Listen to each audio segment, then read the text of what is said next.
Okey, selamat datang ke kelas Geografi tingkatan 4. Ini ialah kelas kita yang pertama kali. Cikgu berjumpa semua pelajar 4 rasional.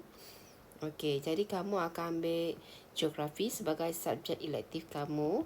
So, cikgu rasa kamu ramai lagi yang tak dapat buku teks kan? Jadi, cikgu nak perkenalkan ini ialah buku teks Geografi tingkatan 4. Silibus K SSM. Okey. Dalam buku teks ini kamu akan belajar untuk hari ini kamu akan belajar dulu ialah kemahiran geografi iaitu peta topo. Okey, kita akan tengok bab 1 dahulu. Kita akan selesaikan bab 1. Okey, kita akan tengok balik 8 arah mata angin.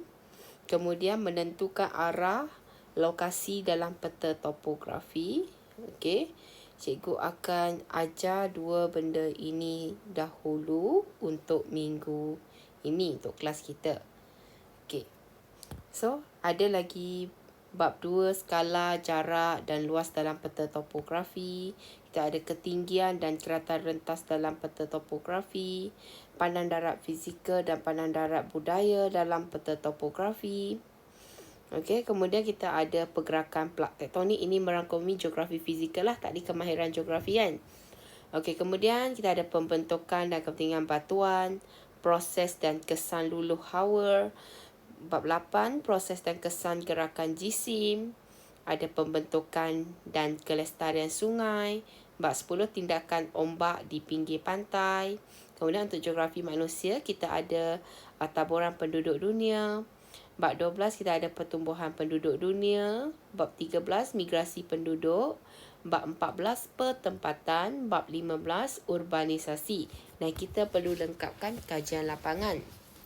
Okey. So untuk hari ini cikgu akan sentuh dahulu kemahiran geografi bab 1.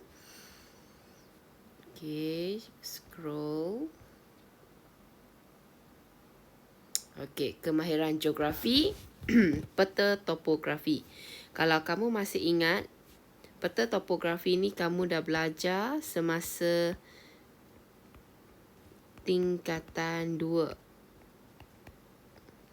Kamu dah belajar semasa tingkatan 2. Kita tengok bab 1. Arah dan kedudukan dalam peta topografi. Okey. So, kita tengok, kalau kamu masih ingat, 8 arah mata angin yang kita belajar semasa tingkatan 1. Kita kena hafal semua arah mata angin yang ada ni. Okey. Kemudian yang kedua, untuk hari ini, kita akan menentukan arah lokasi dalam peta topografi. Okey. Kita tengok 8 arah mata angin. Okey, kita ada 4 yang utama. 4 arah mata angin yang utama. Kita ada 4. Yang pertama ialah U mewakili utara. Kemudian kita baca ikut arah pusingan jam. Okey, kemudian yang kedua ialah timur. Yang ketiga ialah selatan. Yang keempat ialah barat. Okey, macam mana kita nak hafal benda ni? Cikgu ada satu kaedah yang kamu boleh guna pakai. Kita panggil ulam, timun, sambal, belacan.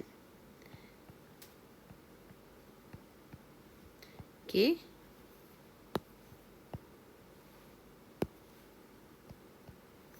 Kita guna kaedah ulam, timun, sambal, belacan. Supaya kamu boleh hafal semua perkataan depan ni. Iaitu utara, timur, selatan, barat. Okey, itu cara kamu nak hafal lah. Kemudian kita ada juga arah mata angin perantaraan. Maksudnya dia ada di antara yang utama, arah mata angin utama. Okey, yang pertama ialah timur laut. Okey, yang kedua ialah tenggara. Yang ketiga ialah barat daya. Yang kelima ialah barat laut. So, ini ialah 8 arah mata angin yang kamu nak hafal, ingat dan belajar. Okey. So, cikgu nak kamu buat. Okey. Buat latihan 1A.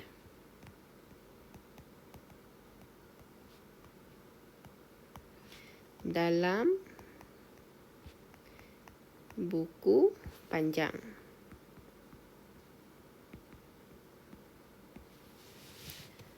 Okey. Yang pertama. Yang kedua, 1.2, kita nak menentukan arah lokasi dalam peta topografi. Okey. Peta topografi, apa maksud peta topografi? Peta topografi ialah peta yang menggambarkan ciri-ciri geografi, iaitu ciri fizikal dan budaya. Ciri fizikal ni yang semula jadi, yang Tuhan buat. Okey. Kalau ciri budaya ni yang manusia buat.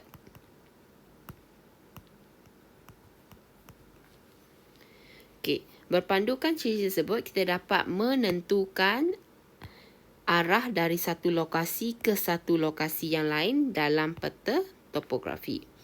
Okey, berikut ialah langkah-langkah untuk menentukan arah titik X dari titik Y dalam peta 1.1 ringlet. Okey, dah tengok. Okey, kita tengok. Langkah 1. Tandakan lokasi titik X dan tandakan lokasi titik Y. Ini titik X. Ini ialah titik Y.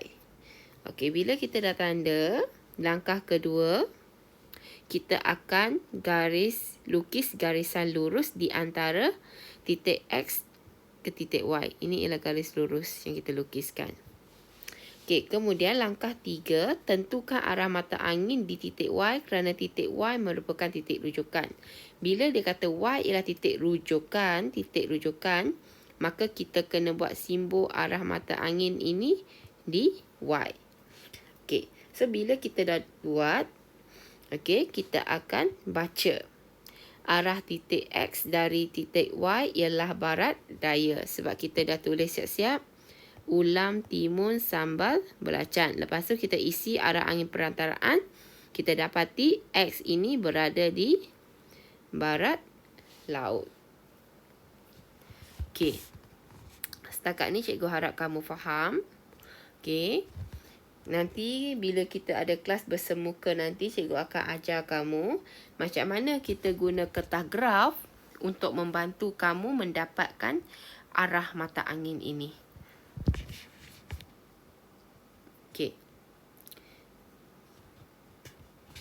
Okey, so cikgu nak kamu buat juga latihan ni.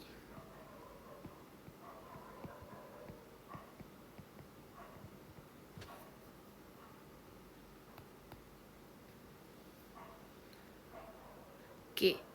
So cikgu hanya akan berhenti di sini, 2 sahaja tajuk. Okey, supaya kamu tak pening, kamu kuasai. Kalau kata ada masalah, kamu boleh tanya cikgu dalam grup nanti. Okey, cikgu harap yang respon bolehlah lebih daripada separuh. Sebab cikgu tengok dalam grup kita pun tak ramai yang join. Okey, boleh? Kita jumpa lagi kelas berikutnya. Sekian, terima kasih.